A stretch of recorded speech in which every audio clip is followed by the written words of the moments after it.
இன்னைக்கு நம்ம ஒரு நேச்சுரலான ஹேர் டை ஆயில் பார்க்க போறோங்க. மருதாணியோட இந்த பூவை சேர்த்து நீங்க ஹேர் டை ஆயில் ப்ரிப்பேர் பண்ணி பாருங்க. உங்களுடைய நரைமுடி பிரச்சனைக்கு கரெக்டான சொல்யூஷன் கிடைக்குங்க. இந்த நேச்சுரலான ஹேர் டை ஆயில வந்து நம்ம 3 பொருட்களை மட்டுமே வச்சு செய்கிறேன். அதுல வந்து முக்கியமானது வந்து மருதாணியோட ஒரு பூவை சேர்க்க போறோம். அந்த பூவை சேர்த்து நம்ம இந்த ஹேர் டை ஆயில ப்ரிப்பேர் பண்ணும்போது நம்மளுடைய நரைமுடிகள் கருப்பாகிறது மட்டும் இல்லாம முடியை வந்து நல்லா ஷைனிங்கா, நல்லா அடர்த்தியா, நீளமா, கால் நுனி வரைக்குமே வளர வைக்கும். வாங்க இந்த ஹேர் டை ஆயில் எப்படி பண்றது அப்படின்றத பார்த்துட்டு வந்துடலாம்.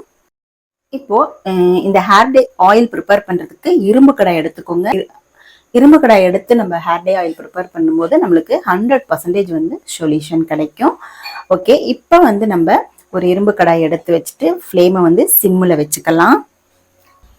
இப்போ இதில் நம்ம வந்து 100 ml வந்து தேங்காய் எண்ணெய் சேர்த்துக்கலாம். நான் எடுத்திருக்கிற பொருட்கள் வந்து பார்த்தீங்கன்னா 100 ml அளவுக்கான பொருட்களை வந்து நான் எடுத்திருக்கேன். எண்ணெய் வந்து லைட்டாக சூடாகணுங்க. இங்கே பாருங்க, எண்ணெய் வந்து நல்லா வந்து லைட்டாக சூடாயிட்டு இருக்கு இல்லையா? இந்த ஸ்டேஜில் நம்ம ஒரு பிடி அளவு மருதாணி சேர்த்துக்கலாங்க. மருதாணியை நல்லா நான் காய வச்சு எடுத்திருக்கேன். நீங்கள் வந்து பச்சையாக இருந்துச்சுனாலும் பரவாயில்ல, நீங்கள் இதை சேர்த்துக்கலாம். பச்சையாக சேர்க்கும்போது கொஞ்சம் சடசடப்பு தன்மை வந்து ரொம்பவே அதிகமாக இருக்கும். பட் வந்து நம்ம எப்படி சேர்த்தாலுமே மருதாணியில் வந்து நம்மளுக்கு ஏகப்பட்ட ஹேருக்கு உண்டான பெனிஃபிட்ஸ் எல்லாம் இருக்குதுங்க. இப்போ பாருங்கள், நம்ம மருதாணி வந்து ஒரு பிடி அளவு நான் சேர்த்திருக்கேன். இந்த மருதாணியோட விதைகள் இருக்கு பாருங்க, அதையும் நான் சேர்த்திருக்கேன். பாருங்க, கொஞ்சம் காஞ்சி போன விதைகள் இருக்கு. இப்ப பாருங்க, மருதாணி கொஞ்சம் நல்லா வந்து எண்ணெயில வந்து வதங்க ஆரம்பிச்சிருச்சு. இப்போ வந்து நம்ம ஒரு பிடி அளவு கருவேப்பிலை காஞ்சது சேர்த்துக்கிறேன் நான். நீங்க பச்சை கருவேப்பிலையா இருந்தாலும் பரவாயில்ல, சேர்த்துக்கோங்க. அடுத்துதான் ஒரு முக்கியமான ஒரு பூ சேர்க்க போறேங்க. இந்த பூவை சேர்த்து நம்ம இந்த மருதாணியோட சேர்த்து ஹேர் டை ஆயில் ப்ரிப்பேர் பண்ணும் பொழுது நம்மளுக்கு ரிசல்ட் வந்து பார்த்தீங்கன்னா 100% கிடைக்குங்க. இப்போ பாருங்க, இந்த செம்பருத்தி பூ தாங்க. செம்பருத்தி பூவை நீங்க காய வச்சு சேர்த்துக்கோங்க, பச்சையாகவும் சேர்த்துக்கலாம். பச்சையா சேர்த்துங்க. இங்க பாருங்க, போட்ட உடனே சடசடன்னு சத்தம் வருது இல்லையா? நுரையும் வர ஆரம்பிக்கும். பாருங்க, இதையும் நல்லா வந்து நம்ம சேர்த்துக்கலாம். இப்போ பாருங்க,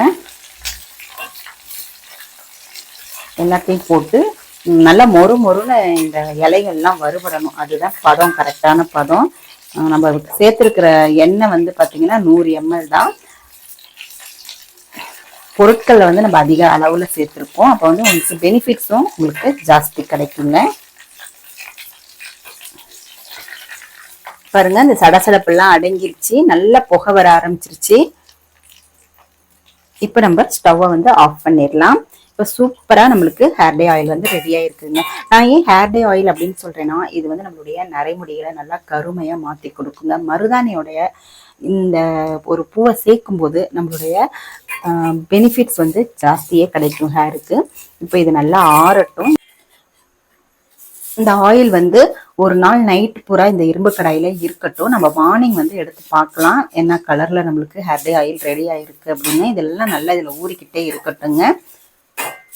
நல்லா ஆறுனதுக்கு அப்புறமா நம்ம ஒரு தட்டு போட்டு மூடி வச்சிடலாம். பாருங்க, ஓவர் நைட் ஆயில வச்சு எடுத்தாச்சு. நம்மளுக்கு என்ன கலர்ல ஹேர் டை ஆயில் கிடைச்சிருக்கு பாருங்க. நல்லா கருன்னு ஹேர் டை ஆயில் கிடைச்சிருக்கு.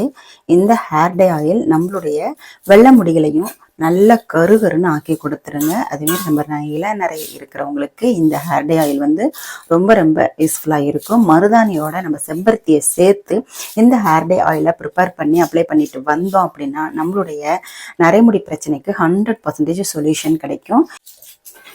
இப்போ இதை நம்ம வந்து வடிகட்டிக்கலாம். இந்த ஹேர் டை ஆயில நம்ம வடிகட்டியும் யூஸ் பண்ணிக்கலாம்.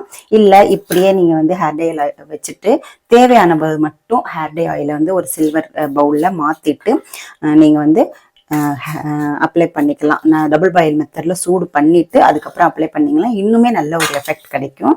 இப்போ நான் வடிகட்டிட்டு நான் ஒரு பாட்டிலில் ஸ்டோர் பண்ணி வச்சுக்க போறேன். பாருங்க, எவ்வளோ வந்து நம்ம 3 பொருள் தான் போட்டோம், ஆனால் நல்ல திக் திக்கான கன்சிஸ்டன்சியில் நமக்கு ஹேர் டே ஆயில் கிடச்சிருக்கு. இந்த ஹேர் டே ஆயிலில் சேர்த்துருக்கிற எல்லா பொருட்களுமே நேச்சுரல் தான். அதனால வந்து சளி பிடிக்கும், தும்மல் வரும். நிறைய பேர் கமெண்ட்ல வந்து எனக்கு சளி பிடிக்குது, தும்மலாக வருது, ஹேர் டே அப்ளை பண்ணாலும் ஹேர் டே ஆயில் அப்ளை பண்ணாலும் அப்படின்றாங்க. நீங்கள் மெத்தடை வந்து கரெக்டாக ஃபாலோ பண்ணி செய்யுங்க. கண்டிப்பாக நேச்சுரலான பொருட்கள் எதுவுமே நம்மளுக்கு எந்த விதமான சைட் எஃபெக்டும் கொடுக்காதுங்க. ஆரம்பத்தில் கொஞ்சம் கஷ்டமாக இருந்தாலும் நீங்கள் பழக பழக இது வந்து நல்ல ஒரு ரிசல்ட்டை கிடைக்கும். அதாவது நீங்கள் கெமிக்கலாக ப்ரிப்பேர் பண்ணி கடையிலலாம் விற்கிறாங்க பார்த்தீங்களா, அதில் என்னென்ன போட்டிருக்காங்க அப்படின்னு நம்மளுக்கு தெரியாது. பின்னாடி வேற ஏதாவது சைட் எஃபெக்ட்ல கொண்டு வந்து விடும். ஆனால் இந்த மாதிரி நீங்கள் ரெகுலராக நல்லா நேச்சுரலான பொருட்களை வச்சு நீங்கள் ஹேர் டே ஆயிலோ ப்ரிப்பேர் பண்ணி அப்ளை பண்ணிட்டு வந்தீங்க அப்படின்னா உங்களுக்கு ரிசல்ட் வந்து செம்மையாக கிடைக்கும். பாருங்க, சூப்பராக நம்மளுக்கு ஹேர் டே ஆயில் கிடச்சிருச்சு. நல்லா திக்கான கன்சிஸ்டன்சியில் இருக்குது பார்த்தீங்களா. இப்போ இதை நம்ம வந்து வேறு பாட்டிலில் நம்ம ஸ்டோர் பண்ணி வச்சுக்கலாம். இந்த ஹேர் டே ஆயிலை நீங்களும் செய்து பாருங்க. செய்து பார்த்துட்டு உங்களுக்கு ரிசல்ட் எப்படி இருந்துச்சு அப்படின்றத கமெண்ட் செக்ஷனில் மறக்காமல் சொல்லுங்கள். இந்த ஹேர் டே ஆயில் உங்களுக்கு யூஸ்ஃபுல்லாக இருந்துச்சு அப்படின்னா வீடியோவை லைக் பண்ணிக்கோங்க, நம்மளுடைய சேனலை சப்ஸ்கிரைப் பண்ணிக்கோங்க. அடுத்து ஒரு நல்ல பதிவில் நான் உங்களை மீட் பண்ணுறேன். தேங்க்யூ.